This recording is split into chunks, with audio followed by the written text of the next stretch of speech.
WhatsApp के माध्यम से जो है लोगों से स्कैनर भेजते हैं और जिनको खरीदना होता है वो स्कैनर में पैसे डाल देते हैं और कोई उनका आदमी जाता है और उनको पुड़िया दे देता है। रांची पुलिस लगातार छानबीन कर रही है, लगातार ये दावे कर रही है कि हम नशे को शहर से उखाड़ के फेंक देंगे। क्या पुलिस जो कार्रवाई करती है उसमें कहीं कमी होती है? इसी क्रम में लगभग 1.3 केजी जो है गांजा छोटे छोटे पैकेट्स में जो पैक करके जो छोटे छोटे पैकेट्स बना रखे थे, इन टोटल 1.3 केजी गांजा था और एक वेइंग मशीन था। नमस्ते, प्रणाम, जोहार। राजधानी रांची में नशे का कारोबार ऑनलाइन हो गया है। जब से ये ऑनलाइन नशे का कारोबार जो व्यवसायी हैं जो इस धंधे को करते हैं उन्होंने आजमाना शुरू किया है, तो वो अपने आप को पहले कुछ कम सेफ महसूस करते थे, लेकिन अब वो कुछ ज़्यादा हो गए हैं सेफ। लेकिन रांची पुलिस लगातार छानबीन कर रही है, लगातार ये दावे कर रही है कि हम नशे को शहर से उखाड़ के फेंक देंगे। क्या रांची पुलिस नशे को शहर से उखाड़ के फेंक पाएगी? ये सवाल है, क्योंकि शहर में गांजे की बिक्री, अफीम की बिक्री, चरस की बिक्री जोरों पर है। लगातार पुलिस उनको पकड़ती है, तस्करों को जेल भेजने का काम करती है, लेकिन सवाल यहाँ ये है कि ये तस्कर इतने जल्दी छूट के कैसे आ जाते हैं। एक ऐसा ही मामला राजधानी रांची के बरियातू से निकल करके सामने आया, जहां पुलिस ने 1 केजी गांजे के साथ एक महिला को गिरफ्तार किया। पूर्व में भी महिला का पति गांजा बेचने के आरोप में जेल जा चुका था और छूट के आने के बाद उसी व्यवसाय के साथ जुड़ा हुआ था। पुलिस को गुप्त सूचना मिलती है, पुलिस मौके पे प्रकाश सोय कोतवाली डीएसपी के नेतृत्व में टीम बनाती है, छापेमारी करती है। वहां से लगभग 1 केजी गांजा के साथ महिला को पुलिस गिरफ्तार भी करती है और कई स्कैनर और जो ट्रांजैक्शन, ऑनलाइन ट्रांजैक्शन हुआ करता था, उसका भी ब्यौरा पुलिस को वहां से मिला। और खास बात, एक चीज और भी हैरानी हो गई कि अब लोग जो है नशा का व्यापार करने के लिए तनख्वाह पर लोगों को रख रहे हैं। इस पूरे प्रकरण में ये चीज काफी मुझे चौंकाने वाला लगा कि 12,000 रुपये सैलरी पर एक आदमी को जो है वहां रखा गया था, जिसका ये काम था कि वो गांजे की पुड़िया बना बना करके ट्रैवल करे और शहर के अन्य अन्य इलाकों में जा करके उसे डिस्ट्रीब्यूट करे, बेचे। हालांकि कल जब रांची सिटी के नए जो सिटी एसपी पारस राणा आए हुए हैं, उन्होंने प्रेस कॉन्फ्रेंस कर ये जानकारी दी। उन्होंने ये भी कहा कि इसमें आम लोगों की भागीदारी बहुत ज़रूरी है। अगर आम लोग पुलिस को सपोर्ट नहीं करेंगे तो इन पैडलरों के ऊपर में कार्रवाई नहीं हो पाएगी। फिलहाल मैं छोटा सा आपको वो बयान सुना देता हूँ जिसमें पारस राणा इस पूरे घटनाक्रम की जानकारी दे रहे हैं और क्या क्या चीज़ें वहाँ से बरामद हुई है, उन तमाम चीज़ों की जानकारी आप खुद सुनिए और उन्होंने क्या कुछ बताया। इसी क्रम में लगभग 1.3 केजी जो है गांजा छोटे छोटे पैकेट्स में जो पैक करके जो छोटे छोटे पैकेट्स बना रखे थे, इन टोटल 1.3 केजी गांजा था और एक वेइंग मशीन था। QR स्कैनर जो दीवार में सटा रखा था उसका भी फिर बाद में पेमेंट हिस्ट्री निकाला गया और वहाँ पर कुछ जो लड़के आए हुए थे उनको भी, उनसे भी पूछताछ करी गई। और इसके अलावा जो नॉर्मल वाला जो स्कैनर है, QR स्कैनर जो बॉक्स वाला है, उसको भी वहाँ से रिकवर किया गया है। इस क्रम में ये चीज़ सामने आई है कि इसमें एक फैमिली है, अमन आनंद, जिनकी उम्र करीब 38 वर्ष है। उनको एक्यूज़ड बनाया गया है, लेकिन वो घर पर उस टाइम अवेलेबल नहीं थे। उनकी वाइफ है ममता सिंह, जिनकी उम्र करीब 36 वर्ष है, उनको गिरफ़्तार किया गया है। और एक सरोज यादव, जिनको इन दोनों ने 12,000 रुपये की मंथली पेमेंट के बेसिस पे ये कारोबार साथ में सपोर्ट करने के लिए रखा गया था, उनको भी वहाँ से क्राइम स्पॉट से अरेस्ट किया गया है।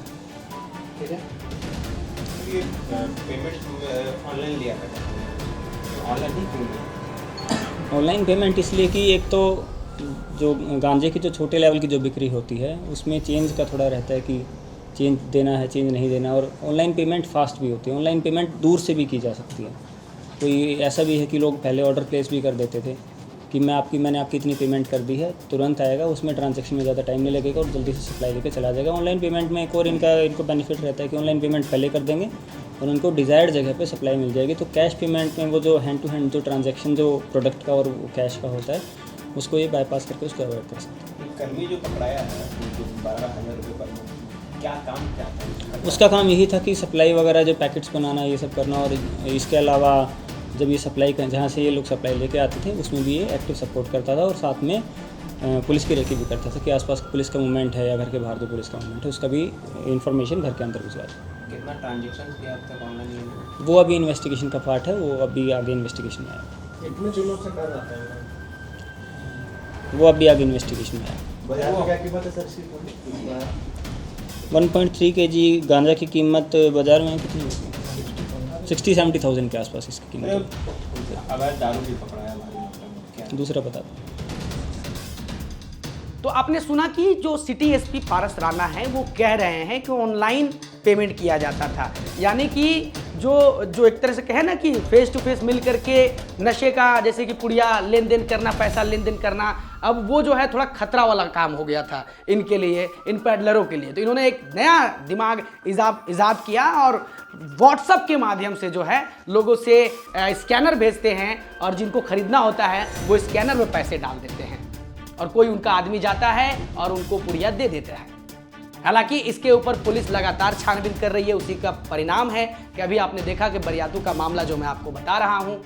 हालांकि जो व्यक्ति है जो इस पूरे धंधे को करता था वो उस वक्त घर पे मौजूद नहीं था, फिर भी पुलिस ने उसे आरोपी बनाया, और एक व्यक्ति जिसे 12,000 रुपए की सैलरी पर रखा गया था, जिसका सिर्फ ये काम था कि उसे पुड़िया डिस्ट्रीब्यूट करना है। तो ये तो जानकारी हो गई कि पुलिस ने उनको पकड़ा और जेल भेजा, पैडलरों को जो गांजा बेच रहे थे। अब बात कर लेते हैं कि ये क्यों छूट जाते हैं, क्या ऐसी वजह होती है कि ये जल्दी छूट जाते हैं? क्या पुलिस जो कार्रवाई करती है उसमें कहीं कमी होती है? तो ये भी मैं आपको बता देता हूं। देखिए, गांजा जो है वो कहीं ना कहीं एनडीपीआरएस एक्ट के तहत जो है उस पर जो भी कार्रवाई होती है, एनडीपीआरएस एक्ट के तहत, अभी तो बीएनएस है तो बीएनएस धारा के अंतर्गत कार्रवाई की जाती है। 20 साल से अधिक की सजा का प्रावधान है। लेकिन जब लोकल लेवल पर छापेमारी होती है तो पुलिस जहां 1 केजी 2 केजी गांजा पकड़ती है उसे लैब नहीं भेजने का काम करती है। जब तक वो लैब में प्रमाणित नहीं होगा कि वो गांजा है भी या नहीं है, कोर्ट में इसी का फायदा इन पैडलरों को मिलता है और ये जल्दी छूट जाते हैं। पुलिस कुछ नहीं कर पाती, फिर से ये वापस आते हैं और इस धंधे को खुल करके करते हैं, क्योंकि इनको पता होता है कि पुलिस मुझे पकड़ेगी और नॉर्मल सा केस बनेगा, मैनेज हो जाएगा, फिर से छूट जाएगी। और इनके मन में जो भय है वो कहीं भी ऐसा नहीं लगता है कि इनमें पुलिस का भय है। इसलिए तो ये लोग शहर के बीचों बीच भ्रमण कर रहे हैं, बेच रहे हैं, सारी चीजें कर रहे हैं। अब पुलिस की क्या भागीदारी बनती है इसमें, अब ये सवाल है। लेकिन इस तरीके के जो मामले निकल के सामने आ रहे हैं, ये सोचने पर विवश कर रहे हैं कि पुलिस की कार्रवाई में कहाँ कमी आ रही है। क्या नारकोटिक डिपार्टमेंट जो है वो गांजे जैसे मादक पदार्थ पर छापेमारी करना बंद कर चुका है? अगर नारकोटिक टीम छापेमारी करे और जो एक शेड्यूल होता है, प्रक्रिया होती है, उस प्रक्रिया के तहत इन तस्करों के ऊपर में कार्रवाई की जाए तो ये लंबे समय तक अंदर रह सकते हैं। लेकिन वो जो है थाने से जो कार्रवाई की जाती है, छापेमारी की जाती है, उसमें इनको फ़ायदा मिल जाता है। ये डायरी मेंटेन करा लेते हैं, बहुत सारी चीज़ें होती हैं जिसके चलते ये छूट जाते हैं। अब सवाल यहाँ यही है कि क्या ये नशा का व्यापार इसी तरह से चलता रहेगा? क्या ये ऑनलाइन ट्रांजैक्शन जो हो रहे हैं इसके ऊपर पुलिस लगाम लगा पाएगी या नहीं लगा पाएगी, ये सवाल है। लेकिन ये जो चीज़ें मैंने आपको बताई हैं शायद ये आपने भी अनुभव किया होगा और आपके नज़रिए में ज़रूर आया होगा। और ये वीडियो अगर आप देख रहे हैं तो ज़रूर अपनी प्रतिक्रिया बताएं, क्योंकि समाज में नशा का व्यापार कहीं ना कहीं मानवता और इंसानियत को खाते जा रहा है। अब ये बात अलग है कि पुलिस लगातार ऐसे पैडलरों के ऊपर में कार्रवाई तो करती है, लेकिन लंबे समय तक इन पैडलरों को जेल के अंदर नहीं रख पाती है और ये एविडेंस के अभाव में छूट जाते हैं। फिलहाल के लिए इस वीडियो में इतना ही। तब तक के लिए नमस्कार, जोहार। मिलता हूं एक नए वीडियो में एक नए खबर के साथ।